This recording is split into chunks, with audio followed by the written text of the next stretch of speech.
Good afternoon, and welcome to today's press conference to provide updates regarding the operation of the International Space Station. Thank you to those of you for joining us here in person today, and the many of you online. I'm Bethany Stevens, NASA's press secretary, and your moderator today. Our participants in today's briefing include Administrator Jared Isaacman, Associate Administrator Amit Kshatriya, and Chief Health and Medical Officer Dr. J.D. Polk. Each of the participants will provide opening remarks and updates prior to shifting to Q&A. With that, I'll give the floor to Administrator Isaacman. All right. Thank you, Bethany, and thank you for everyone being here on short notice. So for over 60 years, NASA has set the standard for safety and security in crewed space flight. In these endeavors, including the 25 years of continuous human presence on board the International Space Station, the health and the well-being of our astronauts is always and will be our highest priority. Yesterday, January 7th, a single crew member on board the station experienced a medical situation and is now stable. After discussions with Chief Health and Medical Officer Dr. J.D. Polk and leadership across the agency, I've come to the decision that it's in the best interest of our astronauts to return Crew 11 ahead of their planned departure. Within the coming days, the Dragon Endeavour spacecraft will depart the International Space Station with Commander Zena Cardman, pilot Mike Fink, Kimya Yui from JAXA, and Oleg Platonov of Roscosmos, and safely return them to Earth. We expect to provide a further update within the next 48 hours as to the anticipated undock and reentry timeline. Over the last 5 months, Crew 11 contributed to the ongoing operations of the space station, conducted extensive scientific research, completed the majority of their mission objectives, and upheld the standards of professionalism for which astronauts are known. Crew 12 is currently scheduled to launch as soon as mid-February. Alongside our international and commercial partners, NASA is evaluating their timeline to include earlier launch opportunities. We will provide more information when it's available. In the meantime, NASA astronaut Chris Williams, having launched to the station on November 27th on Soyuz MS-28, maintains our American presence in space and will support the space station's operations and scientific efforts.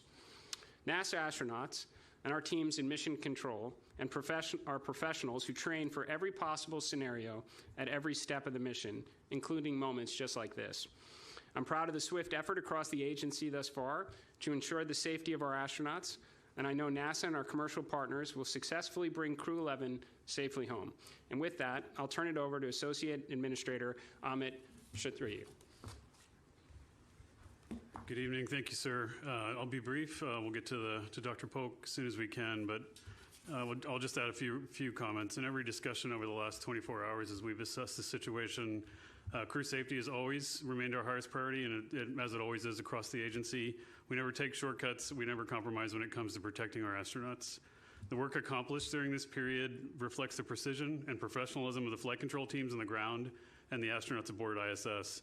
Our crews are extensively trained, as the administrator mentioned, to manage unexpected medical situations and other off-nominal events, including onboard training, which we conduct regularly for these situations. Yesterday was a textbook example of that training in action. Once the situation on the station stabilized, careful deliberations led us to the decision to return Crew 11, as the administrator mentioned, while ensuring minimal operational impact to ongoing work aboard ISS. Operating ISS is a complicated task and has been for the past 25 years with crews on board. The safe operation of the station and the protection of the crew, who are the stewards of station operations, is the hallmark of flight operations and what we are reminded of every day of the unforgiving nature of human space flight. With that, I'd like to hand over to Dr. Polk. Thanks, Amit. First, probably goes without saying, but I'll still reiterate as a physician that I'm not going to speak about any particular astronaut or any particular specific diagnoses. I'd ask that we still respect the privacy of the astronaut. As Administrator mentioned earlier, the astronaut is absolutely stable, so I have to reiterate that again. But anytime we have a medical incident, we embark on looking at diagnoses and what we would call a workup to get a differential diagnosis on what's happening with that patient or astronaut on board. And as many of you know, we have a very robust suite of medical hardware on board the International Space Station, but we don't have the complete amount of hardware that I would have in the emergency department, for example, to complete a workup of a patient. And in this particular incident, that the medical incident was sufficient enough that we were concerned about the astronaut, that we would like to complete that workup. And the best way to complete that workup is on the ground, where we have the full suite of medical testing hardware. Now, again, because the astronaut is absolutely stable, this is not an emergent evacuation. We're not immediately disembarking and getting the astronaut down. But it leaves that lingering risk and lingering question as to what that diagnosis is, and that means there's some lingering risk for that astronaut on board. And so always we err on the side of the astronaut's health and welfare, and in this particular case, we are doing the same. And I should reiterate, in our 25-year history of the International Space Station, we've had many models and Monte Carlo analysis models that have said we should have had a medical evacuation approximately every 3 years in that 25-year history, and we've not had one to date. And even in this case, we're erring on the side of caution. Again, it's not an emergent evacuation, but we are erring on the side of caution for the crew member and in their best interest and in their best medical welfare. And with that, I think we will take questions. Is that it, Bethany? Okay. So with that, we will open the floor to questions. So if there's anybody here in the room who would like to ask any questions, we'll open it to y'all first. And if not, I will turn this over to the operator to go to the phone bridge. And we'll go with Kristen Fisher with Endless Void Media. There's a microphone right behind you. Yeah.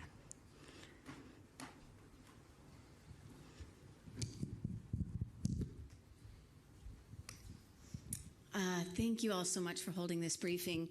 My question is for really whoever wants to take it. I understand you guys can't speak to the specific nature of this astronaut's medical condition, but I'm curious if you all can shed some light on the hours before a spacewalk takes place and the strain that can put on an astronaut's body. And can you say if that at all contributed to the medical condition that this astronaut suffered? Thank you. Yeah, thank you. That's a great question. This actually had nothing to do with the operational environment in preparing for a spacewalk at all. This was totally unrelated to any operations on board. And of course, we do a huge amount of testing for astronauts before they go to orbit. And they're used to those operational environments. They practice the spacewalk and the pre-breathe many, many, many times. But this was not related to the operations or the spacewalk at all. Thank you. And with that, we will go to the phone bridge online.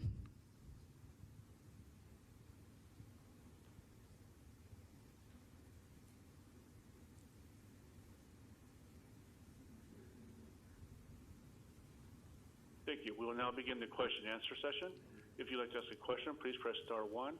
Unmute your phone and record your name clearly. If you need to withdraw your question, press star two. Again, to ask a question, please press star one.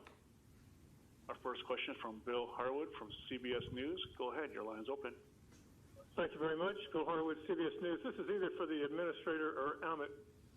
Can you move up Crew 12, bring Crew 11 down, and still take care of Artemis 2 in February as currently planned, or would you need some separation between those missions, and might that mean a slip to March for Artemis 2? Thanks.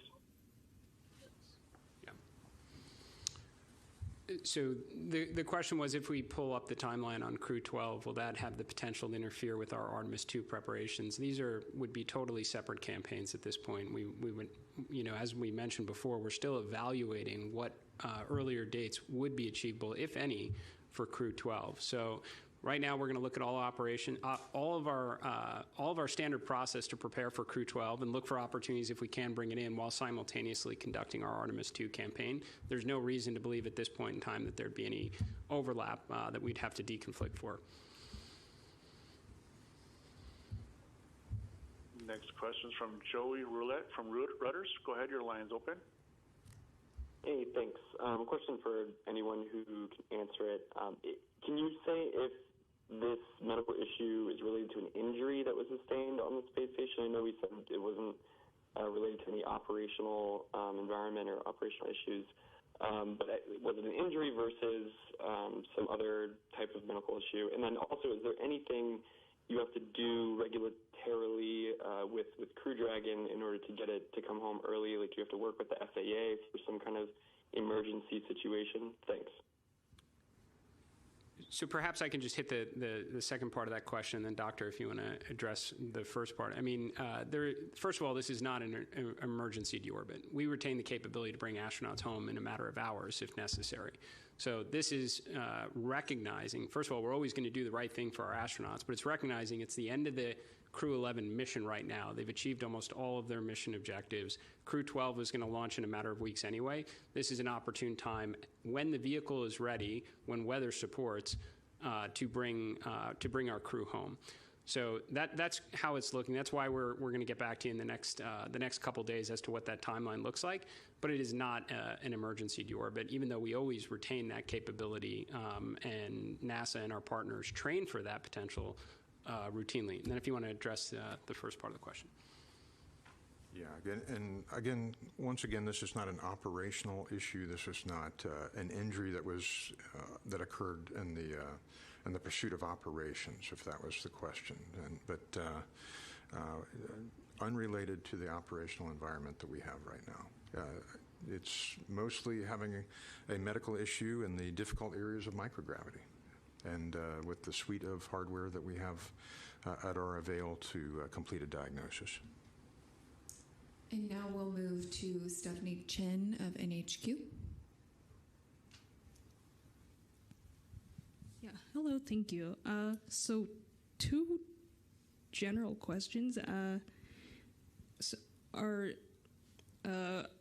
Would you consider any part of this operation, like especially like unusual, or are there any like special actions that you are able to maybe elaborate on a little bit more? And in a related sense, there's going to be like the Crew Dragon will be absent for a while, and could you maybe also elaborate on like how the remaining crew members will be dealing with this, and how how the return will look like?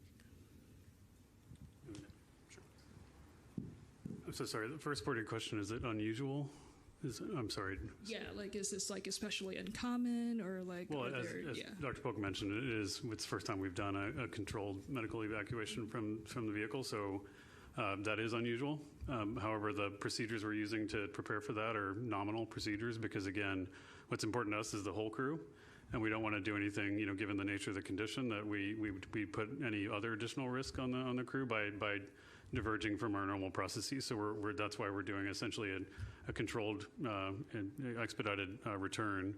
So no, from that standpoint, but from the standpoint that we have to do it in general, yes, it is unusual. But your second part? Oh, the Crew Dragon will be temporarily absent, obviously. That's right. And how will the remaining crew members be kind of dealing with this situation? Yeah, it's a good question. First of all, this is one of the reasons why we fly mixed crews on Soyuz and U.S. vehicles, because we want to make sure we have operators for both segments, Russian and U.S. segments, and perform all the nominal maintenance and other capabilities on the vehicle. There are a handful of exceptions in this particular case. In the history of ISS, we've had different crew complements. We flew with 3 crew for many years during assembly, and also during certain anomalous events. So that in and of itself is not unusual. There is, a slightly elevated risk from the standpoint of we will not be conducting nominal or contingency U.S. EVAs, because right now we have a single U.S. crew member on board, and that carries with it, slightly elevated risk of our ability to respond in some cases. But that traded against, with Crew 12 being prepared for launch and our ability to potentially exercise acceleration options as well as the other contingency procedures we can execute. And we believe that risk trades favorably in order to make sure we get into this safe configuration. Thank you so much. And now I'll hand it back over to the operator to tend to those who are joining us virtually via the phone bridge. Thank you. Our next question is from Lauren Grouch from Bloomberg. Go ahead, your line is open. Hi, thank you for taking my question. This is for anyone who wants to answer. I'm just curious, will any extra precautions need to be taken to make sure the specific crew member affected will be comfortable and safe during their return to Earth? And are any special precautions being made on board right now in light of this medical issue to make sure that they are safe and healthy? Thank you. Thank you, Lauren. That's a great question. We actually plan for and work towards contingencies with every landing. So there's always emergency equipment. There are always preparations made to make sure all the crew members are in good shape and comfortable. There is no deviation from that or special plan, if you will, that we have to do with this crew member. Again, they are absolutely stable. But we prepare for anomalies or medical issues on every landing. Space flight is a dynamic environment, and certainly splashing down in the ocean is, as Administrator Isaacman knows firsthand. So we always prepare for those environments. We always have a suite of medical equipment and flight surgeons on board the ship, and contingency hospitals ready to go on every landing. So this is no different in that respect. Our next question is from Jonathan Siri from Fox News. Go ahead, your line is open.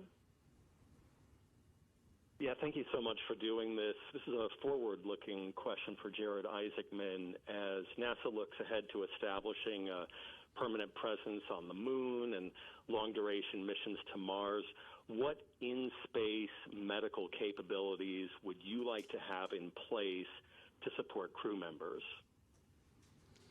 Well, I appreciate the question. I mean, this is what we've been honing our skills on for the last 25 years. So every spacecraft, whether it's Dragon or Starliner or Orion, is equipped with medical kits to treat what we think are the most common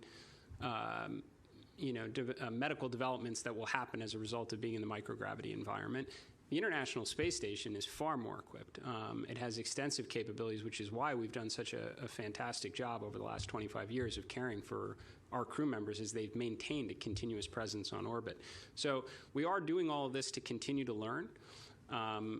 We will absolutely learn from this situation as well to see if that informs our future on-orbit operations, whether that be in the space station or our future lunar base that we are pursuing right now, and eventually for deep space missions to Mars. This is why the International Space Station is such a fantastic on-orbiting laboratory for this, for this type of a learning environment.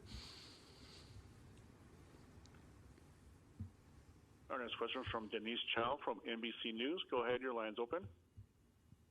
Hi, thank you for taking my question.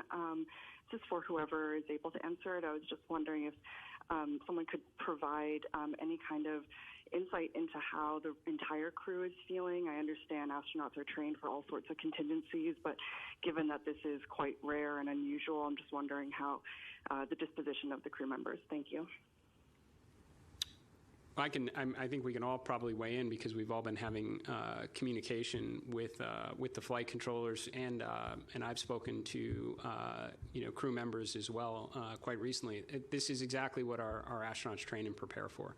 So as I mentioned in my opening remarks, everybody did exactly as they had prepared for in a situation like this. They're all trained professionals. We're keeping them very well informed, but I would say that in light of the situation, everyone is performing as we would have expected.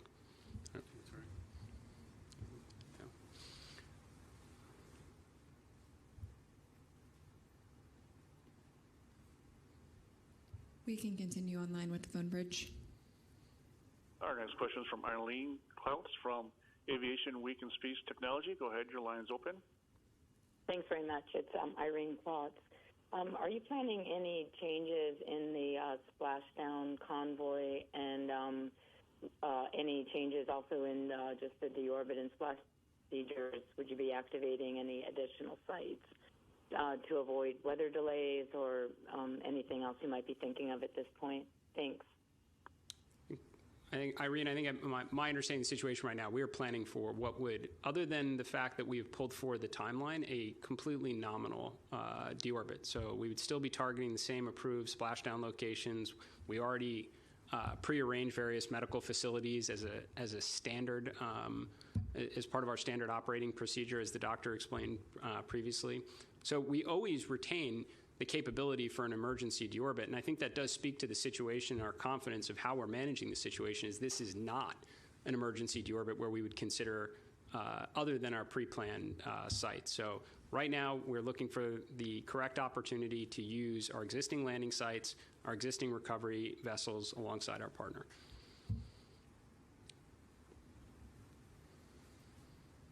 Our next question is from Will Robinson Smith from Spaceflight Now. Go ahead, your line's open. Thank you so much for taking the time to speak with us today. Question to either the administrator or assistant administrator. Given that there will be a gap between when Crew 11 departs and when Crew 12 is able to get there, can you talk about weighing the risk of just having one U.S. crew member on board station in the event of an additional, or in the event of an emergency? I realize this is not an emergent event that's causing Crew 11 to return, but were there to be an emergency on station, if there's just a Soyuz, how do you handle that? Thanks. Thanks for the question. Yeah, having a single Soyuz on board ISS is a config we're very familiar with. As I mentioned earlier, we flew space station that way for many, many years. We always protect for, in the event of a subsequent failure on the vehicle, that we would be able to bring that crew home safely, and the vehicle is very autonomous and robust and can be configured in a way to support uncrewed operations as needed. So from that standpoint, that additional risk compared to how we've flown in the past is well understood. We generally do, and we like to have U.S. EVA capability at the ready to respond to additional failures, and in those particular cases, we would have a delayed response to one of those significant failures if we had them on board. That, of course, the vehicle is very fault tolerant, so not only we would have to have a major subsequent failure, but then a failure after that before we had a real contingency on board ISS, which is why, as we evaluated the situation, we decided it made a lot more sense to protect for a situation that we knew was something we needed to deal with, rather than something of a likelihood that we deemed lower than normal. And also the crew on board, both Russian and American, are well trained to operate in the environment that they're in and can operate the nominal systems, the nominal research per the plan until their crewmates arrive on Crew 12.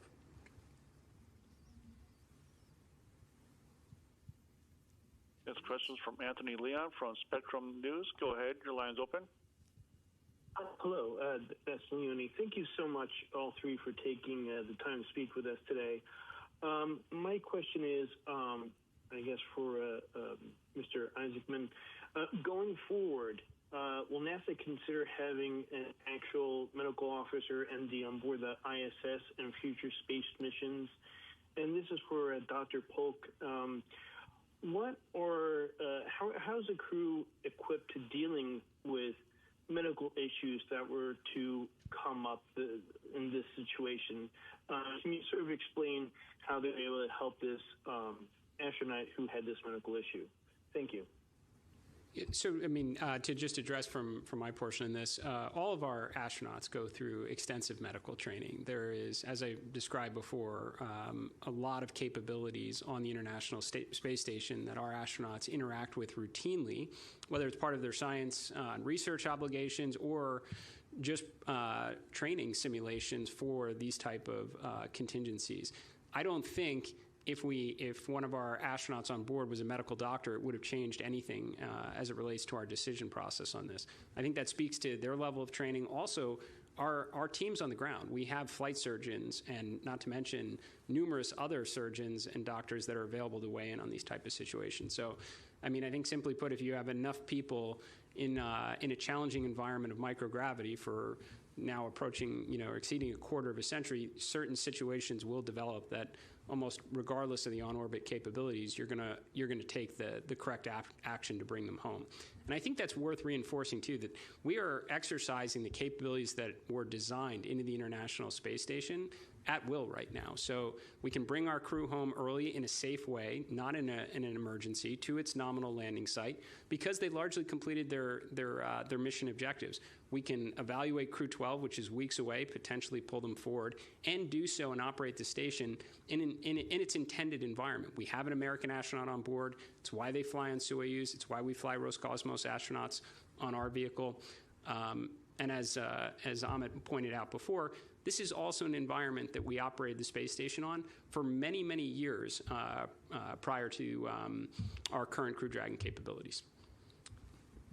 And I don't know if you want to add anything else on that, Doctor. Okay. And before we leap back to the phone bridge, I have a question from Laura Kolodny of CNBC, who's having a bit of trouble accessing it. She asks, ISS is operating in a roughly neutral power mode at the moment, and the upgrade was to get power positive. What will happen now with regards to the solar array? Not sure about the neutral power mode. Space station, the intent of the EVA that was coming was to augment the 2 alpha solar array with a great new technology, the rollout solar arrays, which we added to the vehicle in order to configure the vehicle for future expansion for commercial activity. So the baseline power configuration of the station is well above the expected margins that we needed to. This EVA was not a contingency that was planned. It was a nominal augmentation of the power system, which we've done on 5 of the other arrays. And that rollout array that was going to be installed is really an amazing piece of hardware. We've used Space Station, as the administrator said, as an incredible test bed for exploration, as well as to help stimulate commercial space activity. And that array design is something we've used. Many other companies have used that exact array design. And so we're continuing the suite of the upgrades we had planned on ISS, but there's by no means urgency that the 2 alpha array has to be upgraded given the current power config of the vehicle. And we can return back to the phone bridge now for virtual questions. Thank you. Our next question is from Mike Wall from space.com. Go ahead, your line is open. Thank you very much. This is probably for Dr. Polk. This is the first medical evacuation from the ISS, but are there any incidents over the 25-year history of astronauts on the station that you can kind of look to for guidance or to kind of draw up protocols? Yeah, actually, we've had a host of different things that we have treated on orbit, and fortunately for us, we've had equipment and medications and things to be able to handle all of those, such that we were able to complete the treatment and or the diagnosis on orbit over the last 25 years. And common things occur commonly, right? Folks could have a toothache, folks could have ear pain. There are things that you see commonly on the ground as well over a 6-month period, and in urgent care can happen in space as well. But we are very good at forecasting and having the correct medical equipment and the medications to be able to handle those. And so we've had, although we've had multiple different medical things that we've worked over the last 25 years, all of those have been worked to completion on orbit and without incident.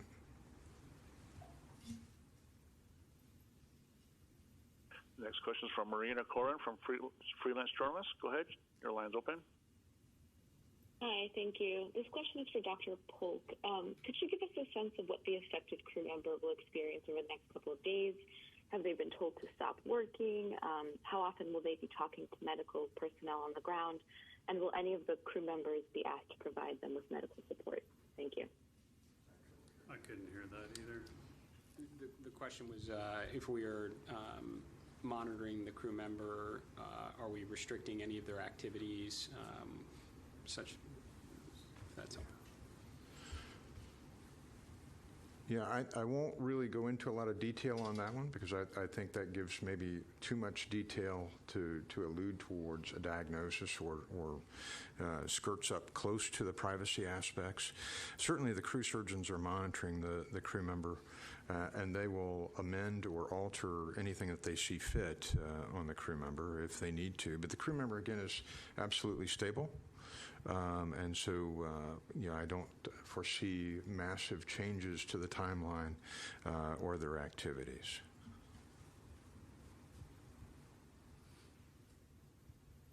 Next question is from Marcia Smith from spacepolicyonline.com. Go ahead, your line's open. Thanks so much for taking my question. I'm guessing this is probably for Amit. I'm curious, so Chris Williams is going to be the only American up there, and he's going to have the whole U.S. segment to look after. And I'm curious, are there certain experiments or something you're going to have to set aside because he's the only one there? And have the Russians been trained at all on the American segment that they could help him out if necessary? Yeah, thanks. Great question. There will be some. Of course, a full complement crew can do a lot more work, and so in terms of the amazing research we do on the vehicle, so we will have to adjust the timeline for that single crew operation. But Chris is trained to do every task that we would ask him to do on the vehicle. Of course, we also do a lot of the operations of the vehicle from our various control centers all over the world, including commercial control centers that operate a lot of our research payloads. So he will have thousands of people looking over his shoulder like our crews do all the time to help sure that they continue the groundbreaking science. To your question about the Russian crew members, historically we had in the past we had trained the Russian crew members to higher levels in terms of their ability to operate uniquely on their own U.S. systems. That's something we used to do in the past, and we kind of put that aside as we swelled the size of the U.S. crew complements. But the Russians that are on board with him, first of all, they've trained tightly together. They're a great team. They work really well together. But they also have qualification to operate the U.S. systems in an advisory mode or an assistant mode, and can, if needed, be called upon with the assistance of MCC Houston or MCC Moscow to assist in any operations.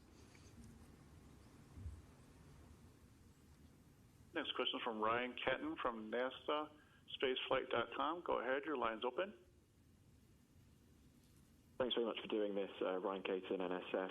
For the administrator, in your opening remarks, you mentioned that you made the decision to bring the crew home early. I was just wondering if you could provide any information as to why you made that decision, of course, if you're able to, while remaining anonymous. Thank you. I'm sorry, did you ask him what point in time that decision was arrived at? I was just wondering if you could provide any information as to why you made that decision specifically while remaining anonymous. Generically asking whether risk trade, I think we addressed that. But. I'm sorry. Thank you for that. I think no matter what, at any point or any phase of the expedition, had the situation presented itself, we would arrive at the exact same conclusion. I will say that it certainly made it that much easier and faster when you already have a crew that has done a fantastic job at achieving their on-orbit objectives. You have Crew 12 that's quickly approaching the launch. So I think that made it very easy from our perspective to trade the crew complement on orbit for just a matter of weeks longer versus ensuring that our crew is down here on Earth where they can get the best possible care and treatment if required. I think we have time for just a couple more questions, so I'll turn it back over to the phone bridge. Our next question is from Robert Perlman from Collect Space. Go ahead, your line's open. Thank you. For the administrator and for Dr. Polk, first, because it involves crew members from other countries, was JAXA and Roscosmos, did they need to sign off on the plan to come home early, or were they consulted at all? And for Dr. Polk, you mentioned, or it's been described that the crew member was stable. Was he or she always in a stable condition, or were there any actions needed to be taken aboard the space station, if you could say, without going into detail, that arrived at them being in a stable condition? So first, with respect to our international partners, I think JAXA held a news conference earlier today where they were able to speak about some of the information we put out. So I think that just speaks to the communication and the sharing of information that's been taking place across what is the International Space Station. So I think they've been, lockstep with us the entire journey. Will continue to be as we evaluate the exact deorbit timeline for the vehicle. And as we consider possibilities as it relates to the Crew 12 mission. And with that, Doctor. Yeah, I think the administrator covered this earlier, but, I won't go into specific details about the medical incident itself, but the crew is highly trained and they came to the aid of their colleague right away. And that's part of why we do that training, and we do it with every increment.